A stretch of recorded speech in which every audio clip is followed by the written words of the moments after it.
25 साल की एज में आपने अपनी ड्रीम कार ली और 30 साल में ऐसा रियलाइज हुआ कि यार वो कार नहीं खरीदनी चाहिए थी, क्योंकि वो कार सिर्फ एक कार नहीं थी।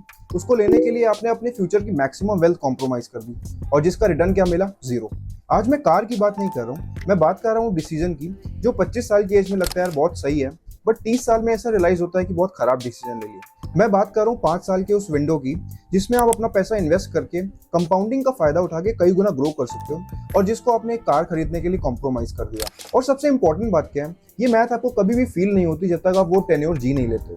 हम एग्जैक्टली कैलकुलेट करेंगे वो मंथली कॉस्ट, वो डेप्रिसिएशन और वो अपॉर्चुनिटी कॉस्ट जो शोरूम वाला आपको कभी भी नहीं बताता। चलो एक एग्जांपल लेते हैं। रोहन जो 25 साल का है, पुणे आईटी में जॉब करता है। उसकी इन हैंड सैलरी है 80,000 पर मंथ। अब उसको ऐसा रियलाइज होने लगा है कि मैं सेट हो चुका।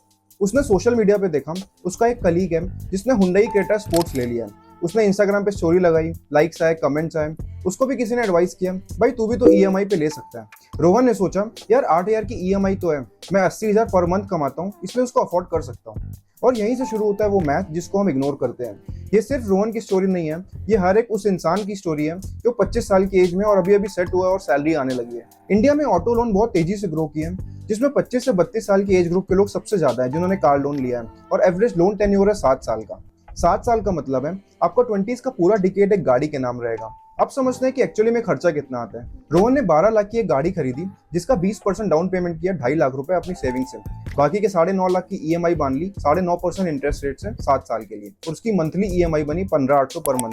और ये सिर्फ ईएमआई है, इसमें बाकी चीजें भी ऐड करते हैं, like servicing, maintenance, fuel, insurance, parking, toll, सब मिला के अप्रॉक्स हो गए 30,500 पर मंथ। रोहन की सैलरी थी 80,000 पर मंथ की, यानी 38% ऑफ हिज इनकम जो है सिर्फ एक गाड़ी के नाम। फाइनेंशियल एक्सपर्ट्स बोलते हैं ट्रांसपोर्ट में 15% से ज्यादा कभी भी पैसा मत लगाओ, और रोहन के केस में वो 38% है। अब आता है डेप्रिसिएशन का कॉन्सेप्ट, जो मोस्टली लोग इग्नोर करते हैं। कार खरीदने के 1 साल के बाद 20 से 25% कार की वैल्यू डेप्रिशिएट हो जाती है। 3 साल के बाद वो 40 से 45% उसकी वैल्यू गायब हो जाती है, और 5 साल के बाद उसकी वैल्यू 55 से 60% तक गायब हो जाती है। मतलब रोहन की 12 लाख की गाड़ी 5 साल के बाद सिर्फ 5-5.5 लाख की बचेगी। मतलब 6.5 लाख रुपए उसने सिर्फ गाड़ी को यूज करने के लिए दिया। नो रिटर्न, नो एसेट, सिर्फ डेप्रिसिएशन। 7 साल के लोन में उसने इंटरेस्ट अलग से पे किया। अगर आप 5 सालों में total cost of ownership calculate करो, जिसमें EMI, interest, depreciation, maintenance, fuel सब कुछ जोड़ने के बाद वो गाड़ी पड़ी 22 से 24 लाख। तो 12 लाख की गाड़ी आपको रियलिटी में 24 लाख की पड़ी।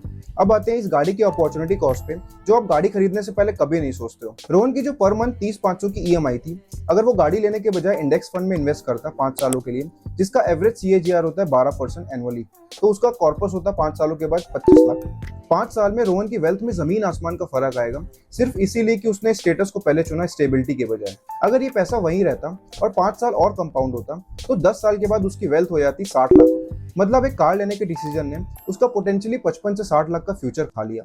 वीडियो में आगे बढ़ने से पहले, अभी तक की वीडियो में आपको थोड़ा सा भी कुछ नया इंसाइट्स मिला हो तो प्लीज चैनल को सब्सक्राइब करो। मैं चैनल में इसी तरह की और भी इन्फॉर्मेटिव वीडियोस लाता रहूंगा। अभी तक की वीडियो में ये कंक्लूजन नहीं था कि कार नहीं खरीदनी चाहिए। प्रॉब्लम यह है कि हम कार इसलिए नहीं खरीदते कि हमें कार चाहिए, हम कार इसलिए खरीदते हैं कि हमें कुछ फील करना है। 25 साल की एज में जब पहली बार जॉब लगती है और पहली बार सैलरी आती है, तो हमें आइडेंटिटी मिलती है कि अब हम सक्सेसफुल हैं। सोसाइटी ने ऐसा डिफाइन कर रखा है कि अगर आप सक्सेसफुल हो तो उसको आप दिखाओ, और कार उस दिखावे का सबसे पावरफुल सिंबल है। इसके पीछे एक और साइकोलॉजी है।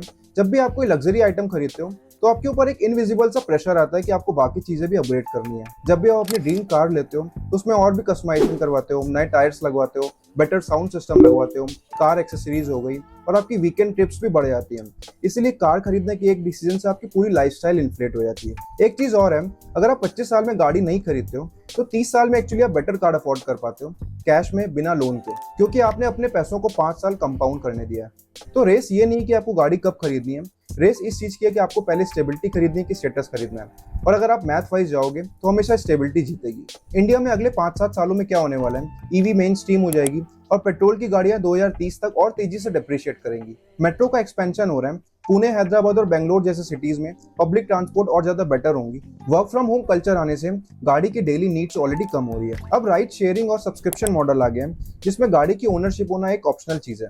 आज जो गाड़ी खरीद रहे हो वो सिर्फ फाइनेंशियली एक्सपेंसिव ही नहीं है, वो स्ट्रेटेजिकली आउटडेटेड डिसीजन भी हो सकता है। जो पैसा तुम ब्लॉक कर रहे हो एक डेप्रिशिएटिंग एसेट्स में, कल वो तुम्हारी फाइनेंशियल फ्रीडम का एक ब्लॉकेज भी बन सकता है। To cut the long story short, अब गाड़ी लो, बिल्कुल लो, लेकिन एक बार स्टेबल होने के बाद लो। जस्ट बिकॉज कि आप उसकी ईएमआई अफोर्ड कर सकते हो, इट डजंट मीन कि आप गाड़ी भी अफोर्ड कर सकते हो। आपके क्या ओपिनियन है कमेंट सेक्शन में बताना। वीडियो अच्छी लगी हो तो लाइक करना, शेयर करना, चैनल को सब्सक्राइब करना। मिलते हैं नेक्स्ट वीडियो में।